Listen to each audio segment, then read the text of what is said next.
What's going on, everybody? Welcome into Blazers Uprise live here on a Thursday. We got 3 games to pick for picks against the spread, so that segment will go by a little bit quicker than normal, and then we'll talk about Daryl Morey potentially, possibly, we don't know for sure, but possibly coming to his senses. It's a long time coming, and hopefully for his sake, and maybe even the Portland Trailblazers' sake, Daryl Morey might be reducing his trade demands a little bit. We'll talk about the latest intel and the latest trade rumors, as the trade deadline is 3 weeks away from today. We're ramping things up. I'm going to start a 5-destination series. I've been working on that a little bit. We're going to start off with Larry Nance Jr. I'll drop a video on the main channel with that, so be on the lookout for that. Eric, how is your Thursday? It's going pretty good. How about yours? It's going good. It's nice today. It's nice weather. It's pretty warm, so I enjoyed that, Went and worked a little bit. Enjoyed some rare sunshine, because I don't get any sunshine in here, even if it's sunny. So, that was enjoyable. Anyway, I think we're ready for picks against the spread. Let's just dive straight into it. Let's take a look at the standings. Jackson is back on track, unfortunately. He had the best day Monday. He goes 5-1. Nobody really struggled. The only person to go below 500 was Trevin at 2-4. But you got Zach 4-2, Eric 4-2. Eric's only a game behind Trevin and Connor, who are tied for 4th. So, Eric, you were down in 7th for a while. You're now making your run, man. Yep, I got this. Chat's next. Chat's next. I mean, Chat's only not 4 today, games obviously, ahead. but Yeah, Chat's only 4 games ahead. I'm still trying my best to give Jackson a challenge here, but 3-3 when he went 5-1 was tough. I was only 2 games back. I was thinking maybe I could take a lead, and Jackson squashed that real quick. Anyway, let's jump into the games. First game, you got the New York Knicks hosting the New Orleans Pelicans, and the Knicks are 4-point home favorite. Eric, what is the injuries? the Pelicans, it looks like Zion and Kira Lewis are the only 2 that are out. Devontae Graham was questionable, but it looks like he's going to give it a go. For the Knicks, they're without Cam Reddish, Nerlens Noel, and Derrick Rose.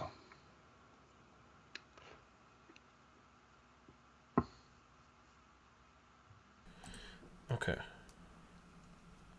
Has Cam Reddish played for them yet? I don't think he has. I think he got an injury right before he got traded, I believe. Okay.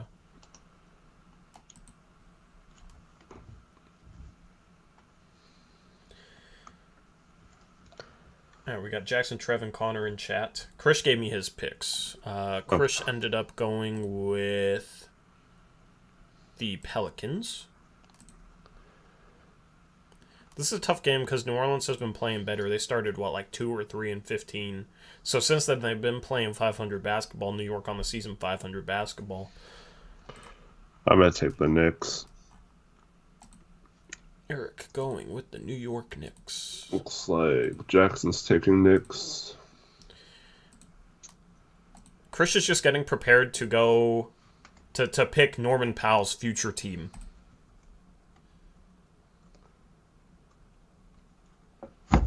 Do we have Zach in here? We did not. All right.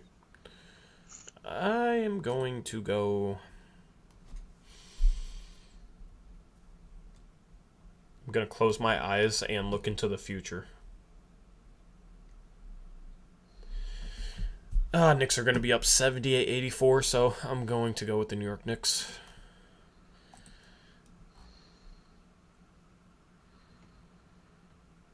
Connor says, hey, if I type a sentence, Tori won't know what I picked, so I'm going Pelicans. Let's try Connor.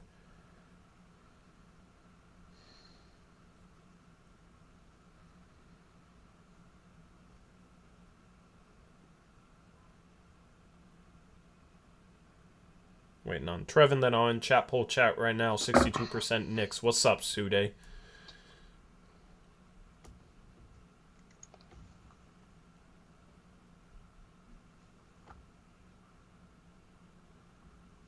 Come on, Trevin. Does not take this long for you to compute your answer, man.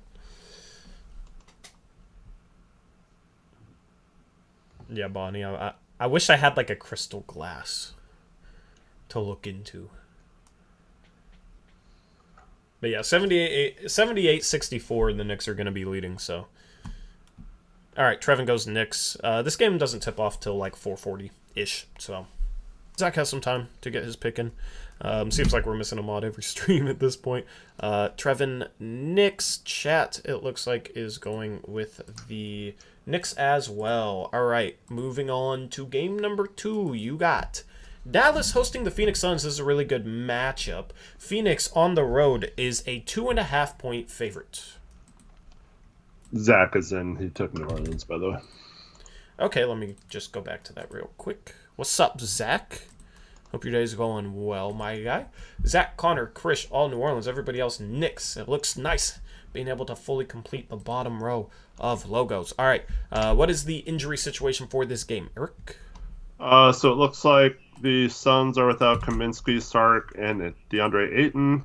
Nader, I think, is questionable, but that doesn't really matter, I guess. And then the Mavericks are without Sterling Brown. So you said Ayton,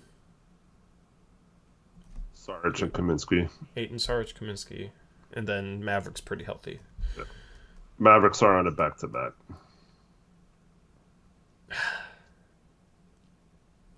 Booker's been playing really well.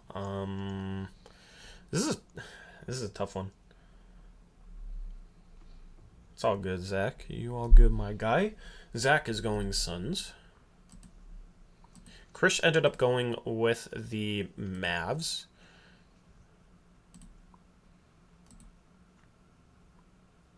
Connor Suns. Trevin Suns. Jackson's going to go Suns.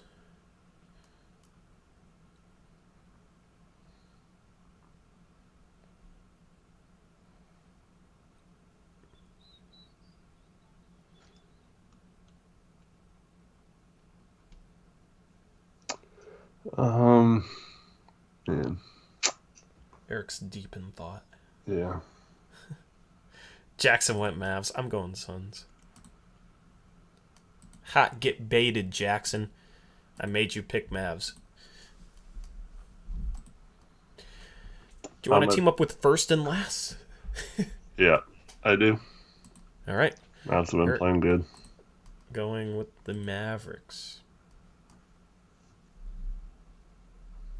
Chat is going with the Suns, so it looks like a little lower percentage than the last game. But actually, we don't even have to keep track of percentage. There's only 3 games, so. All right, cool. What's up, Eric, Adam?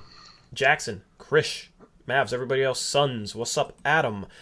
Third and final game. It's a not many games today. Golden State hosting Indiana. This game will be on TNT. Golden State is a whopping 13.5-point home favorite. Eric, what are the injuries?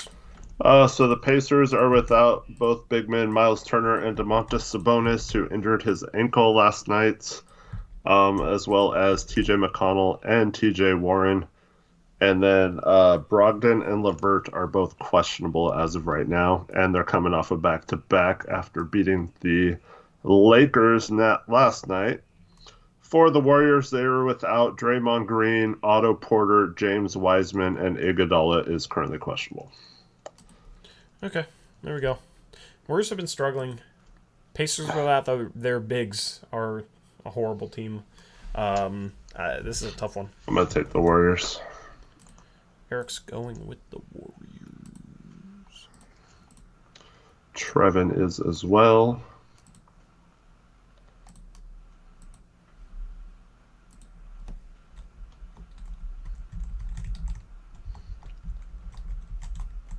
Zach and Jackson say Warriors. This is so gross, dude. This is such a gross spread for this game.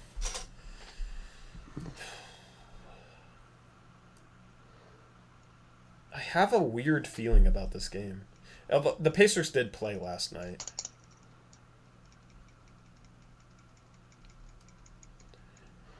And I'm not going to lose a game to Jackson by taking the Indiana freaking Pacers. I'm going Warriors. You're way too worried about what Jackson does. I got to catch up to him, man. You're way too worried about it. It's going to cost you when Jackson starts to fall. Nah. I'm happy to go against Jackson. I went against Jackson last game. My gut but like is... that influences every pick you make. It doesn't. It doesn't. I mean, last stream you I picked say like it every pick. last stream I legitimately picked first almost every game. Okay. So that wouldn't be a thing.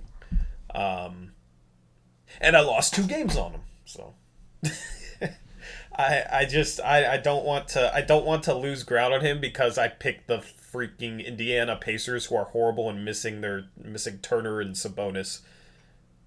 Okay. That's just sounds like something I would beat myself up over. And if the Pacers win, then or if they keep it close, then I'll probably beat myself up over it too. So anyway, waiting on Connor goes Warriors. Krish. Oh yeah, I have Krish's picks in Discord. All right, Krish went Golden State. It's not a Krish pick because he loves islands. What's up, Carson? Chat Golden State. Golden State won on percentage. We'll see if they win the double down. It's a clean sweep for Golden State. So moving on to the double downs. Krish went with the Mavs. And then I'll put the chat poll in chat.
All right, there's a double down chat poll. Connor goes Pelicans.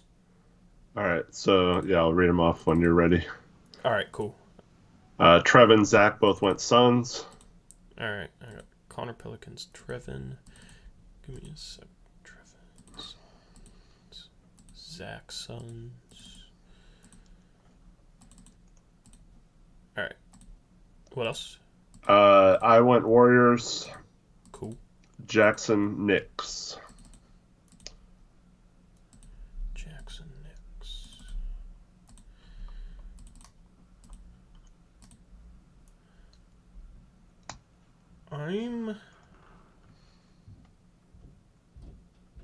I don't like any of these spreads.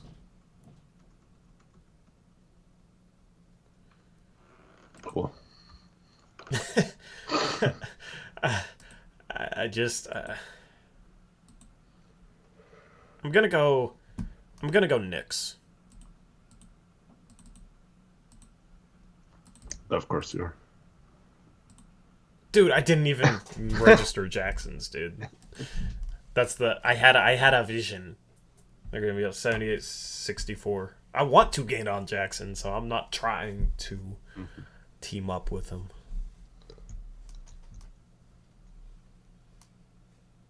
All right, and then chat. You got Suns in a close lead. I'll give you like another 10 seconds to vote. Suns at 43%, Warriors at 38%.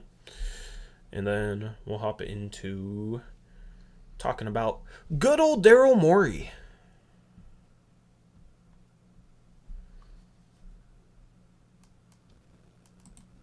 All right, it's Suns. So it actually did switch up. Eric, Chris, Connor all alone. You got 3 people going Suns, 2 people going with the New York Knicks. All right, that concludes picks against the spread. Good luck, y'all. Thank you for your participation. All right, so Daryl Morey, Eric, is so much fun to talk about. Supposedly, was it straight from his mouth? Because I read it, but I didn't know where it was coming from. Yeah, he actually did some sort of interview today. I don't know what the interview was on, like some radio station, I think, but... Yeah.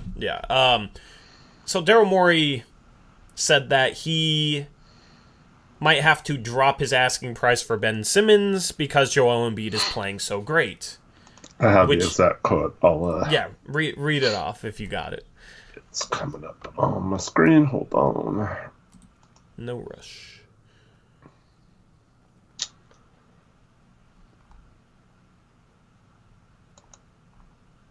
Don't know why.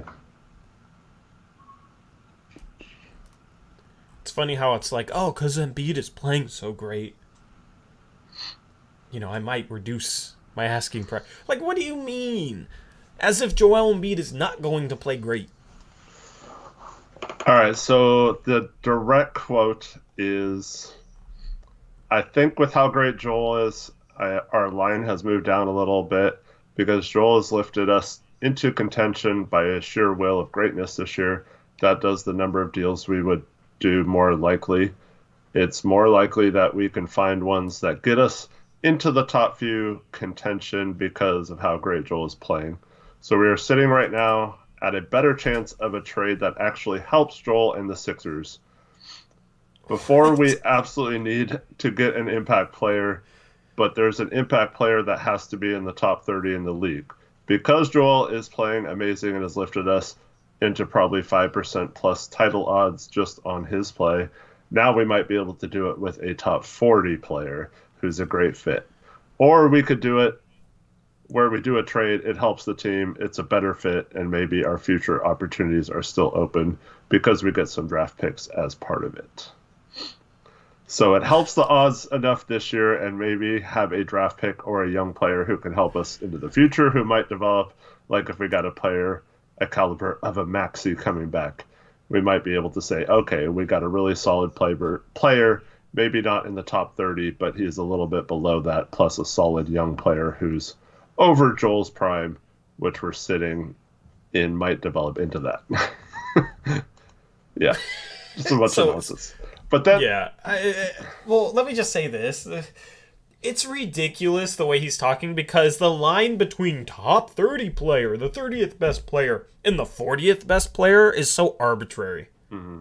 Like, dude, it's so debatable and so arguable. Like, the difference is extremely negligible. So, like, Joel Embiid is playing so great, we might lower it from 30 to 40 is just absolutely freaking ridiculous to me to hear from a GM. Yeah. Well, then he went on to say that it's still more likely that they don't trade him than it's likely they do. So. Dude, I can't with this guy. I know. I mean, so it sounds like he'd be open to an Anthony Simons then because he brought up, if we got a player back like Maxey. I mean, it sounded almost like he was exactly talking about a CJ and Ant combined. Yeah. With a top 40-ish player and a young player like a Maxey. Yeah, and he brought up picks. So, CJ and picks has been the deal, right? And obviously we need to open up our future first. And we've talked about Roko to Chicago, but I mean, if we could trade Roko anywhere and get a first-round pick back, say Minnesota wants him for Taurean Prince in their first-round pick, right? Just hypothetically. Mm-hmm. We could still go to Chicago and be like, hey, if you give us our pick back, we'll give you Minnesota's 2022 first. And we'll throw on maybe a future second on top of that, or throw in cash or whatever they need to make the deal, and then we have our future first, and then we could combine them to CJ for a Ben Simmons package. Because if anybody doesn't know the situation, which we talked about this multiple times, but I don't know, maybe you haven't caught us in a while. Our 2022 first round pick is owed to Chicago. It's lottery protected, so if we're in the lottery this year, we keep our 2022 first. Instead, we owe our 2023 first. And then if we're in the lottery in 2023, we'd keep the 2023 first and owe the 2024 first. And that goes throughout like 2027, 2028, whatever. Because of that, we can't trade a 2024 first because we might owe it to Chicago because it backs up the protections on the pick we traded them. So we need to try and get our pick back so that we can open up our future first. That's the situation. But, the fact that he brings up picks and a top 40 player, I mean, CJ, you can make the argument as a top 40 player. Or, like, right around that line. And he kind of plays a position of need. They could use another shot creator. They could use a starting two. So it just comes down to CJ and picks, in my opinion, because they're not going to get CJ and Simmons. I would not do that trade. Would you do that? Would you entertain Simmons for Simmons like at all, Eric? Or what's kind of your stance on that? No, Simmons is untouchable in a Simmons trade in my mind. Agreed. So it comes down to CJ and picks. Based on what he says, because it's kind of a two-parter, I want to know, how much more confident are you in Portland potentially getting a deal done with CJ and picks? And then what is the best case scenario in terms of Portland trading CJ for Ben Simmons? Like, what's the least amount of assets they'd have to attach on top of CJ in kind of the perfect storm for Portland? Well, one, I don't understand why the 76ers wouldn't want, like, CJ and Rocco. I think that's pretty close to about as good as they could get, short of, Fox, Halliburton, and like a lot of those type of players like that. The Kings could probably up any of our offers because I think they have all their own future first as well if they wanted to get super crazy. And they have the contracts, much like us, to take on a Tobias Harris if that was an absolute demand of that trade as well. But I think, I don't know if this changes anything for us. I mean, I think this was always the case. We had no chance unless Morey stops being an idiot, and I don't think his rambling on about whatever the hell he was talking about changes anything. I think it's just the same. So, I basically just thought of that as him mumbling about, he's trying to justify, if he does make a trade, why it wasn't stupid for him to wait, and there's just no justification for it. There's none, because he could have had that player like a CJ. That trade was on the table. If he ends up trading for CJ, Rocco, and a first or something, that trade has been on the table for months now. So, he could have done that at any point and been given Joel that help so he didn't have to work so hard to get them to this point. So, he's just trying to, make it seem like, oh, well, now that Joel's playing so good. Joel's been playing good for 2 years, though. He's been great for his whole career when healthy. But the last 2 years, last year he was an MVP candidate for most of the year. And then this year he's been great as well. So, that's not some new revelation that Joel just became great in the last few weeks, and that makes his opinion change on that. So, I don't think it changes anything from the Blazers' point of view in my mind. It's still, if he's willing to accept CJ, we have a chance. If he's not, we don't. I think it'll always come down to that. So, in my mind,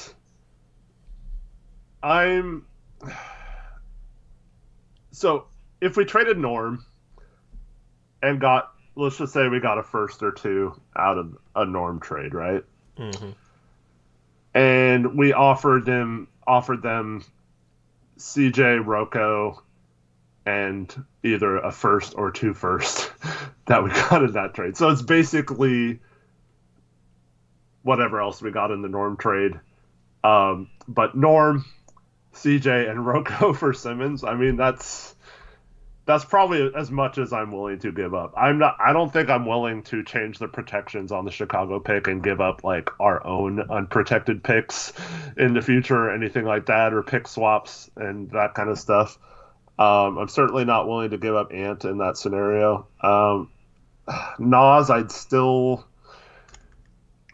be very hesitant to give up Nas in that trade, but I guess if it was CJ and Nas for Simmons without anything else, and we got to keep whatever we got for Norm, I guess maybe I do that. But that's teetering on, I'm just no, man, you're crazy. Yeah. So what's the best case trade, do you think? Would it be like CJ and a pick, CJ and 2 picks? The best case trade, in my opinion, is if they think Rocco is not that much of a downgrade from like a Jeremy Grant, and CJ is better than anything else they could offer them to help them this year at least. So, like, my best case scenario would be basically CJ and Rocco for Simmons, and no picks involved, or maybe our second rounder this year, which is like right now I think it's like 39 or something. Mm-hmm.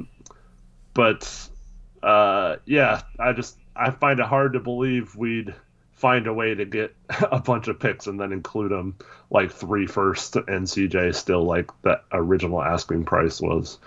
Yeah. I mean, if you could do Rocco, CJ, and a second for Simmons, I mean, you're sitting pretty, right? You trade Norm and get back value for him. You can still trade Nurkic if you don't think he's the future. You can sit Simmons out the rest of the year, if Simmons is cool with doing that, and tank and try and get a top 3 pick. And there's a lot of avenues there. So Daryl Morey's a moron, but he also knows how to play the game of being a GM. You know what I mean? There's a lot of gamesmanship to it.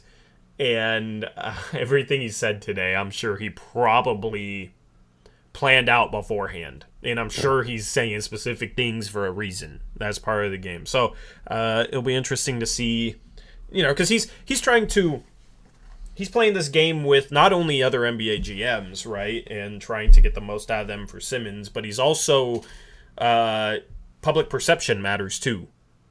So he's also trying to he's also playing that game at the same time, so it's going to be interesting to see what the resolution is. There needs to be one this year for their sake, in my opinion. You're talking about Joel Embiid's playing so great, and you're just going to not get him help for a guy who's not playing for the rest of the season and waste that? Doesn't really make sense. So that's like the one statement that I think could backfire, is just like how much he's hyping Joel Embiid up, which is all obvious. We all know it, but it's coming from his mouth. Joel Embiid's playing so great. Like, you guys, they're 2-3 games out of first? You can't waste that. Yeah. Get him some help, because Simmons ain't helping him this year. Well, so look, Chicago just had the Lonzo Ball injury. He's going to be out probably 2 months at least now, and Levine's out right now. They lost Derek Jones for a while there, and, the Nets are dealing with a Durant injury and stuff. Mm-hmm. They could very easily find themselves competing for that number 1 seed again this year. Yeah. So, I mean, if you whatever you trade Simmons for, you're adding that to the team this year. Yep. That you're just straight up adding. So it doesn't make sense to hold out on it. The De'Aaron Fox thing is interesting because you hear these rumors like, Fox for Simmons, but then also Fox for Sabonis. But then also yesterday there was a report that the Kings aren't shopping Fox, and I think they should absolutely trade him. But now it's like, they're not shopping him, and that could be part of the gamesmanship, or they're trying to raise his trade value by making it seem like he's not easily gettable. So this time of year, this always happens. There's always conflicting reports, and you have to try and sort through them, because some of it will be being put out by front offices for specific reasons to try and drum up trade value in certain players. So this is kind of just the messy part pre-deadline. Yeah, I think you're right about the Detroit offer being leaked. It had to have come from Morey. Yeah. I mean, I hope so. I hope so. But CJ McCollum for them would be a better player than Jeremy Grant. Definitely be a better player than Jeremy Grant. Rocco for them this year might be a better player than Sadiq Bey. Long term, I'd obviously take Sadiq Bey. Mm-hmm. But Sadiq Bey has struggled this year. He'd be better in a better role, but it'd probably take him some time to get used to playing more of a complementary role than what he's being forced to do in Detroit to be able to do that role to the best of his ability. So the Detroit package, I mean, the first round pick would honestly be the best asset if it was like an unprotected or very lightly protected first round pick. That would be the best asset in that trade for Philadelphia, to be honest. Mm-hmm. But, yeah, I agree. I mean, maybe because if they combine Simmons with Tobias, maybe there's a way that they're still thinking they could get like CJ and a Jeremy Grant or CJ and a Harrison Barnes or something. But I don't see any team taking Tobias without getting Simmons. So it's kind of tough. Yeah. Yeah, that's not happening. I don't think the only way they're getting off of Tobias is if Simmons gets traded to Sacramento. That's what makes the De'Aaron Fox rumors important, is because if they truly aren't trading De'Aaron Fox, then I don't think Philadelphia has a landing spot for Tobias Harris. Yeah. Because they have contracts that make it work. Buddy Hield, $22 million. Harrison Barnes, $20 million. Tristan Thompson, $10 million. You got Rashawn Holmes. I think they'd probably want to keep him, but he's $10 million. You got Marvin Bagley, $11 million expiring. And then De'Aaron Fox is $28 million. So they have the contracts to try and make it work. They have a lot of talent in the backcourt right now, and they could use some forward help. So Tobias and Ben Simmons makes sense there. Tobias doesn't make sense on that contract, but he could be a guy that they could start and wouldn't really be taking up anybody's minutes. So it's a situation where it comes down to, do they think Fox and Halliburton can fit long term? It's funny how the Simmons trade saga might come to Sacramento's own internal feelings on the Fox-Halliburton backcourt. Yeah. Or they trade him for Sabonis instead, because they could probably get, I know Sabonis makes a lot less than Fox, but Indiana has several contracts, like a TJ Warren or something, that they could just throw in to even those salaries out. So it would basically be Sabonis for Fox straight up. And I think that makes sense long term for both of those teams. Yeah. I actually like that a lot for both teams, but I don't really so yeah, they could just bypass 76ers altogether and just go for Sabonis instead. I mean, if everything just happened like it should, if everything just made sense, you'd get a CJ for Simmons trade and you'd get a Fox for Sabonis trade. Obviously, other little assets into that. But that would make the most sense all around, right? Like, if that happened, it'd be like, okay, of course, this is how it went down. Mm-hmm. Like, it makes a ton of sense for everybody. But the trade deadline, it seems like every year there's something where you're just like, what in the world is that? Yeah. Why? One of the teams you think, we're always talking about a team that we think is just doing a stupid move on trade deadline day. Yeah. So I don't expect both those trades to happen like that. Mm-hmm. Which of those trades, though, Eric, and I'll just chat this. I'll make a chat poll. Which trade do you think is more likely? CJ for Simmons or Fox for Sabonis? I'd say Fox for Sabonis, simply because those two, there's already been rumors about both of those players potentially being unhappy in their current situations or wanting out of their teams, stuff like that. So, and it just is so much easier than having to rely on what Morey's asking for. So yeah, I would say the Fox for Sabonis. Yeah. Yeah, but we've also heard reports that Indiana isn't trying to trade Sabonis either. Mm-hmm. That they're trying to trade Miles Turner instead, and they want to keep Sabonis. And then the same thing we just hear about Fox. And obviously it could be gamesmanship, as I explained, but that's the one thing that would maybe make me feel like it's not as likely. I wonder how the injuries affect that, because, I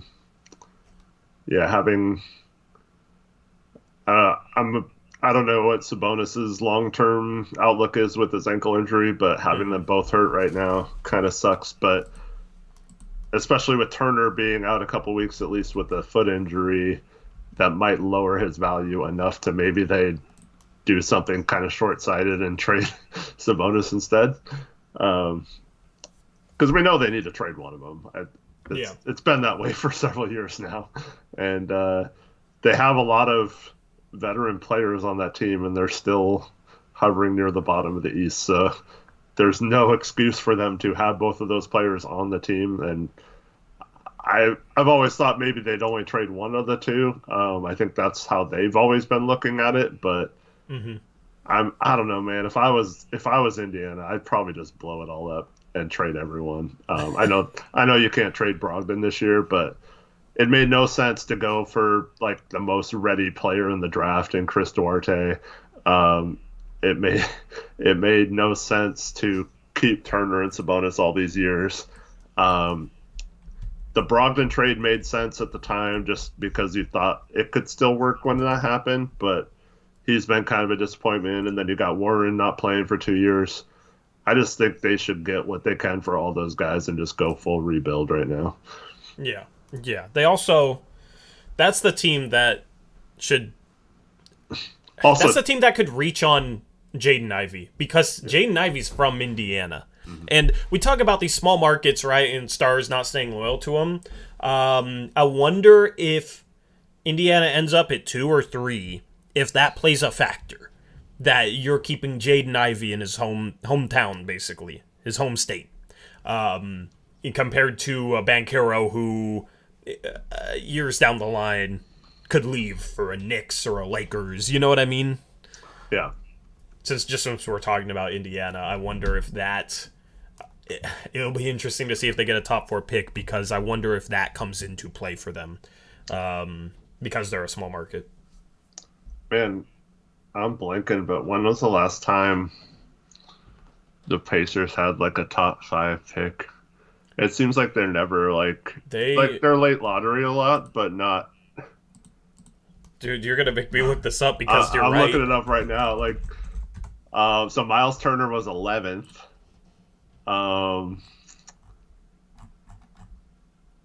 They had the 10th pick, Paul George, in 2010, but that's how far back I'm going already.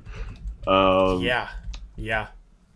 Eric Dampier in 96, 10th.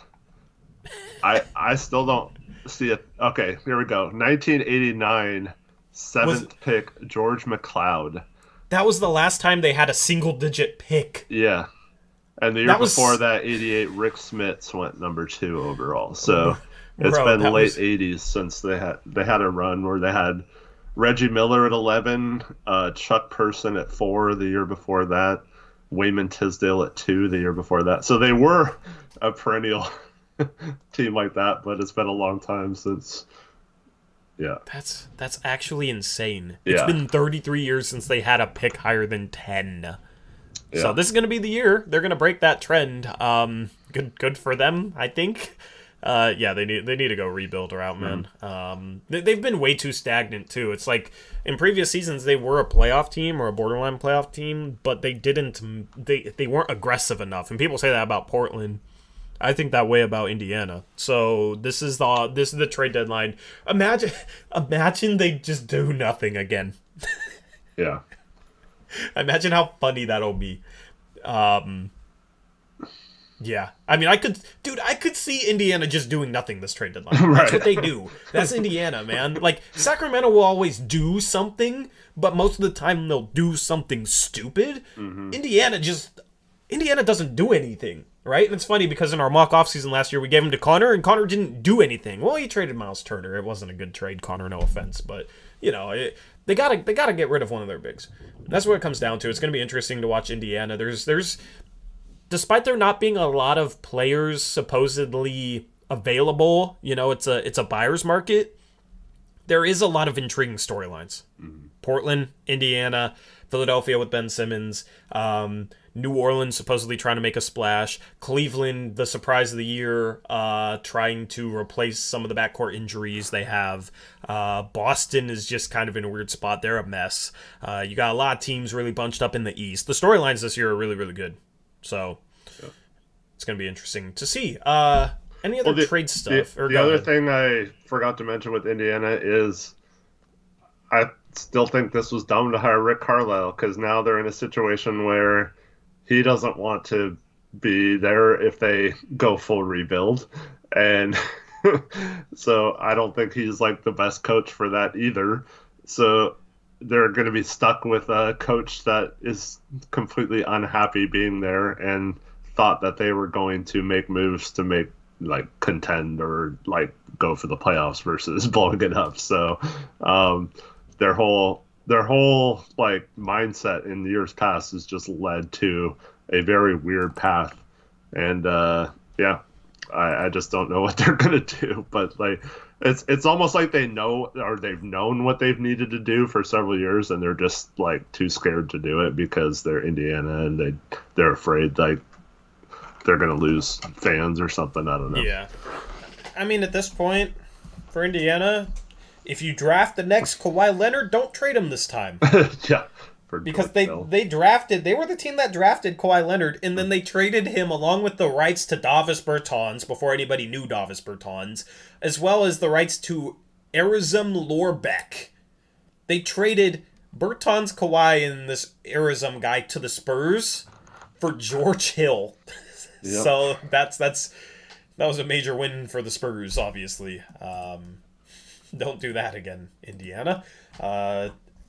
Any other trade stuff you want to talk about? Was there any other? Well, the Chicago injury to Lonzo Ball, I like your opinion on this. Do you think that's good or bad for their potential trade? For them potentially being a trade destination, do you think that'll make them panic even more, or does that kind of pump the brakes a little bit and be like, maybe this isn't the best idea to use what assets we have to win now if we're going to have all these injuries? I don't think it affects it because it would be Portland's pick back for whatever Portland would send them, most likely, and obviously like how they're doing doesn't affect that Portland pick, and that Portland pick is just in a really weird spot considering where Portland's record is. So I think they have enough to get by, and I think they're confident they have enough to get by. They still got DeRozan and Vucevic, and Kobe White had a solid game last night. He can maybe step up, and they still got Caruso, right? Caruso's not hurt? Yeah, he's back, I think. Yeah, so they still got Caruso to kind of be that on-ball defender. They have some injuries. They need some more depth. But, like, Io has been playing really well. Io's been one of the most under-the-radar rookies this year as well. So I think they have good enough guard depth to be able to sustain it.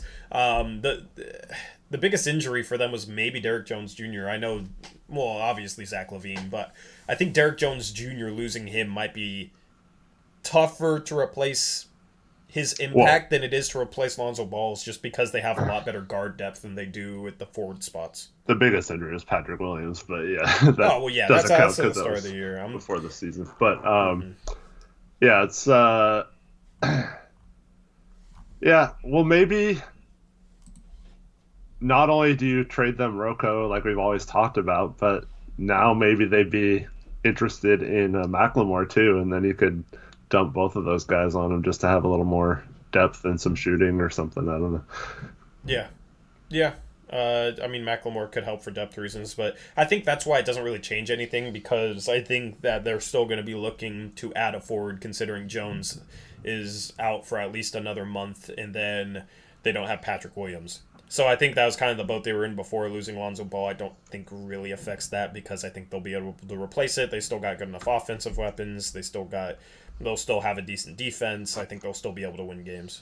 So that's a good question, though. At this point, though, I think the most important thing in terms of hoping other teams succeed would be New Orleans.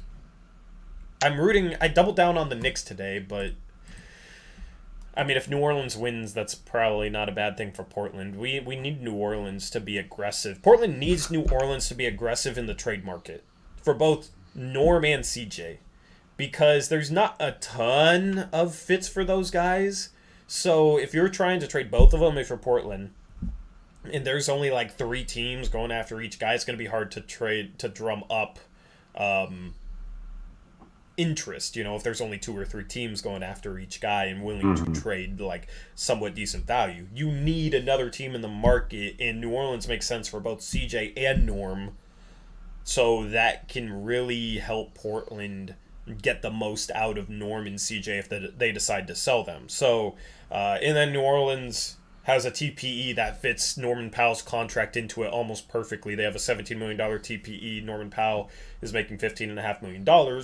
So if you're able to do that, if you're Portland and you don't even take players back, you get a $15 million TPE, or you could move it into a 3-team trade, 4-team trade, where maybe you're getting back salary from somewhere else to replace it.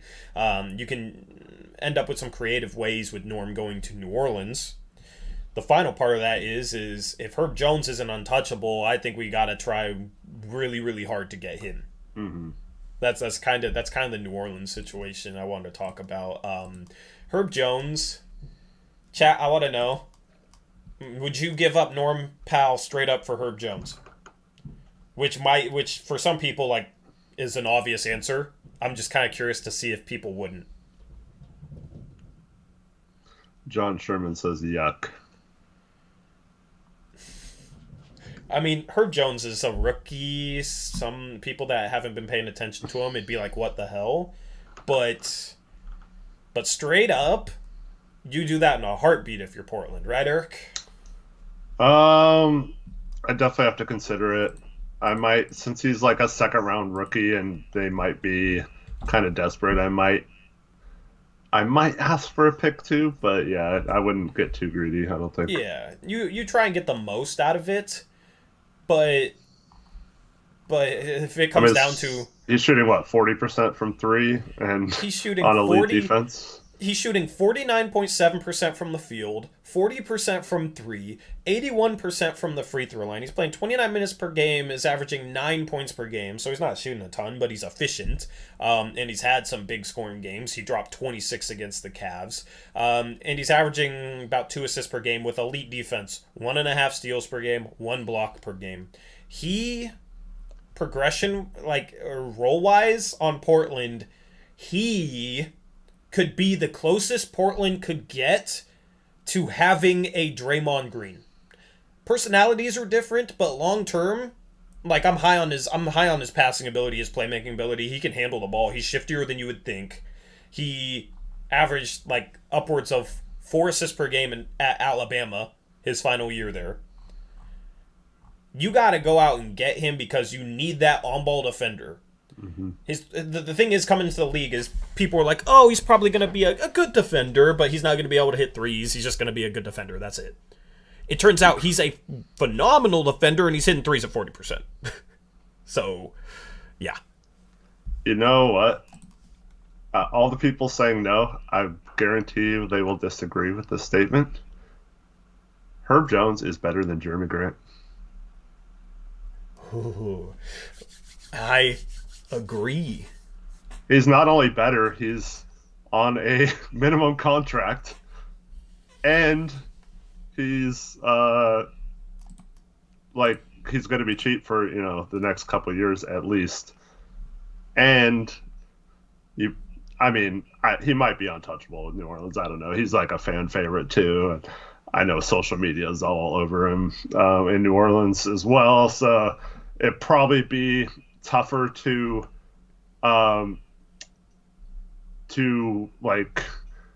get him maybe, especially if he's not available. But I don't think most fans would ever even think of saying that statement. That are just kind of like casuals, Yeah.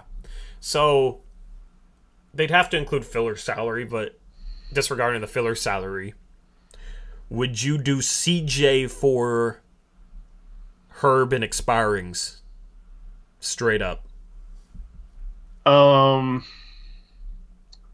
I don't know, because I know they have Sadaransky, but they don't really have any other expirings that are big, right? Except, if you're going to include 10 players, I think you're talking about, right?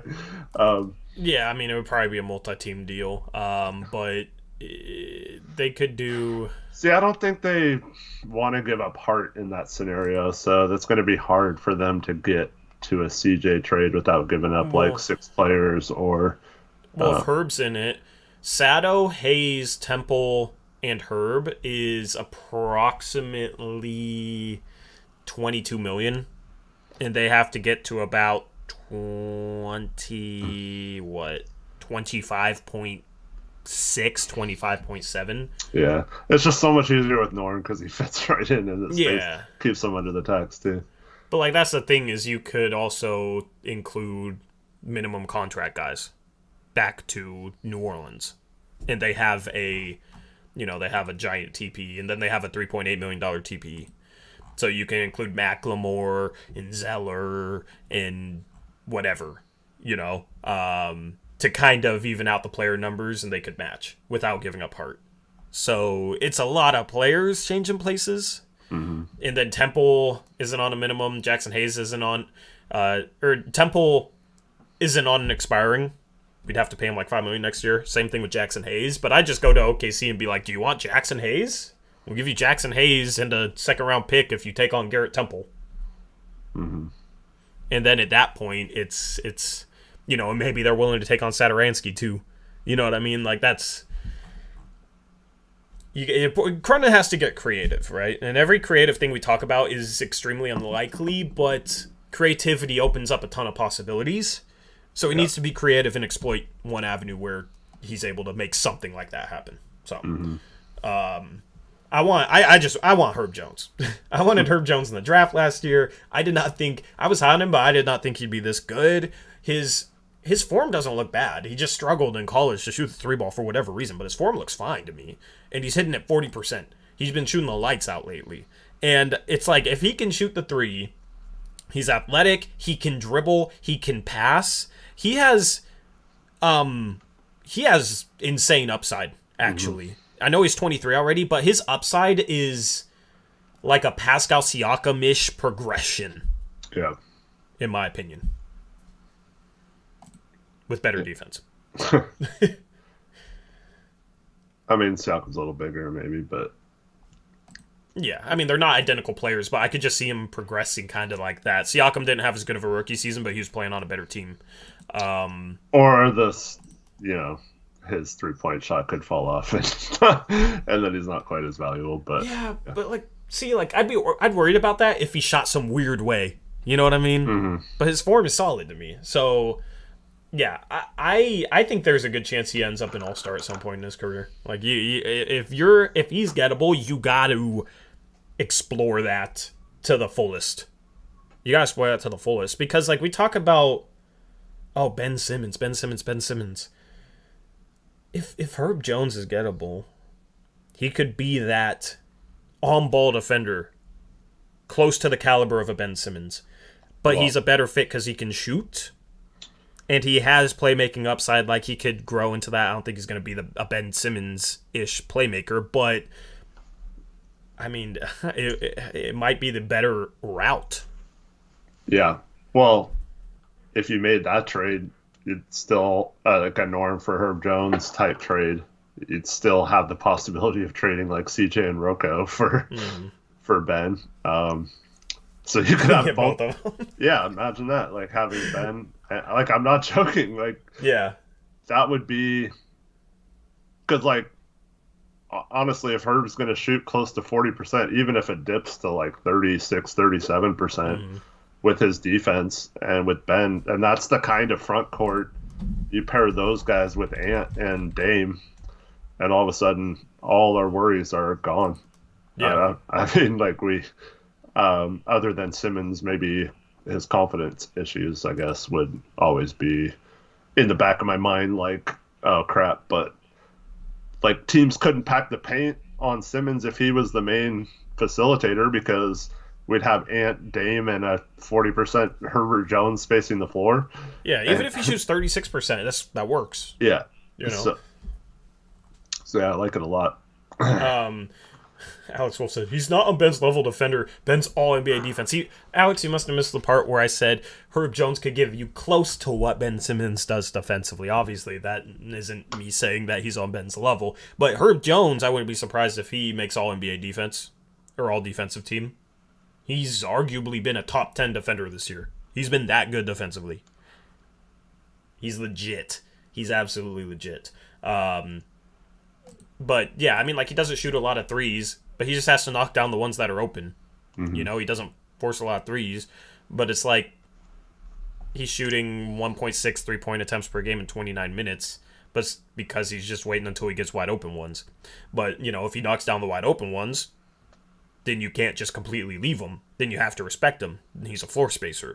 So I don't think it's a situation where it's small sample size either. I mean, he's shooting 81% from the free throw line. He has solid form. One of the reasons why he fell in the draft was because of his age. So he's 23 already in his rookie year. Yeah. There's always a player that falls in the draft because they're too old, and then they end up being really, really good. I mean, Draymond Green was maybe like one of those guys. Chris Middleton was one of those guys. Brogdon was one of those guys. Mm-hmm. So yeah, it's I don't think that would really matter too much in our timeline because he would be roughly the same age as Ant. So yeah, it's I don't think that really matters. But we always talk about like, oh, we can't do draft picks, right? Because those guys take 3 years to develop or whatever. It's like, but that look at Herb Jones. Herb Jones is a prime example of someone that could have came in and helped us right away this year. Mm-hmm. So yeah. I will say this: Herb Jones probably, if the draft was better last year than this year he'd be like a pick in the early 20s most likely, maybe even up into the teens. Yeah, I don't know. I still think the age thing always plays a factor, but yeah, like teams will take Marjon Beauchamp or whatever. Well, that's something we haven't mentioned today is how do you say his first name? The Sharp guy that declared for the draft, or not declared, but became draft eligible today. Darian Sharp. Doesn't it start with an S? I don't know. Shannon Sharp. Maybe it does start with an S. Let me look it up. Shaden. Yeah. Shaden Sharp. I mean, that's good news for the Blazers. I saw a report that says he probably won't declare, but if he does, that's great news for the Blazers because he's like would potentially be he'd probably be in the top 5. Mm-hmm. Maybe not above Ivy, Banchero, Holmgren, Jabari Smith, but he'd be up there. See, this is what was going to be my point with like Herb Jones going in the teens. Mm-hmm.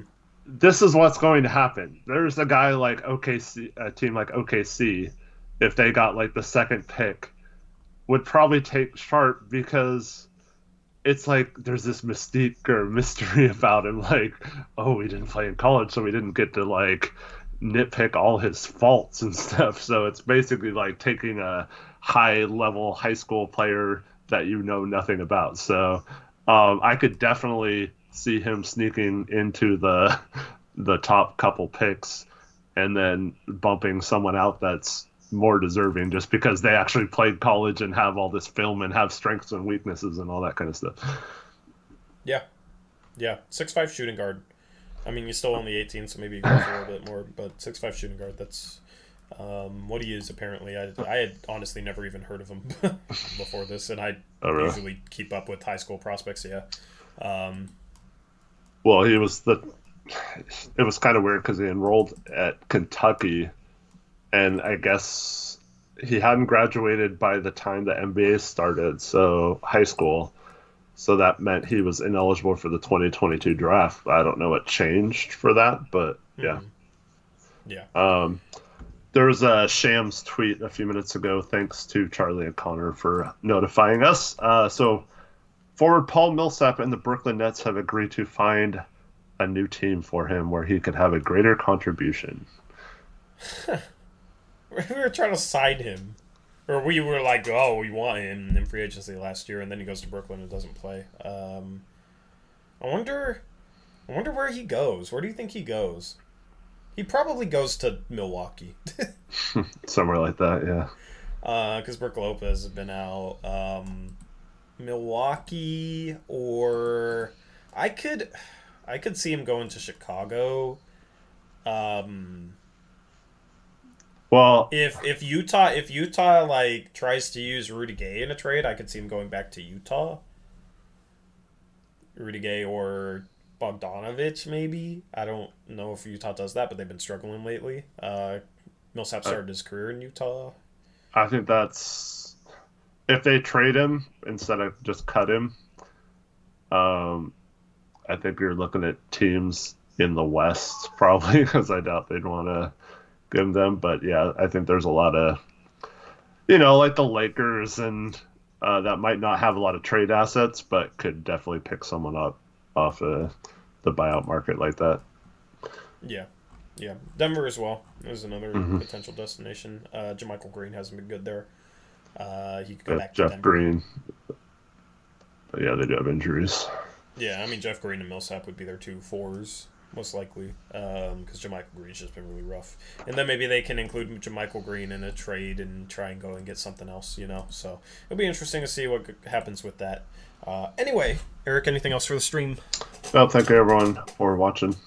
Yep, thank you for making us a part of your Thursday afternoon. We'll have a post-game show tomorrow. Video between now and then. It might be going out late tonight. Just be prepared, and it might go out tomorrow morning as well. I will tweet when it's out from the Blazers Uprise Twitter account, so make sure you follow that at Blazers Uprise YT. Don't forget the YT. Anyway, looking forward to the trade deadline. Follow us on Twitter too for our thoughts on any trade rumors and stuff like that, since we tweet out a lot of stuff regarding that. At Torrey Jones YT, Torey Jones YT for me, at Hoops Jock for Eric. Anyway, that wraps up this edition of Blazers Uprise Live. I hope you have a good rest of your Thursday. We'll catch you tomorrow night with another post-game show. Until then, as always, peace out. Go Blazers.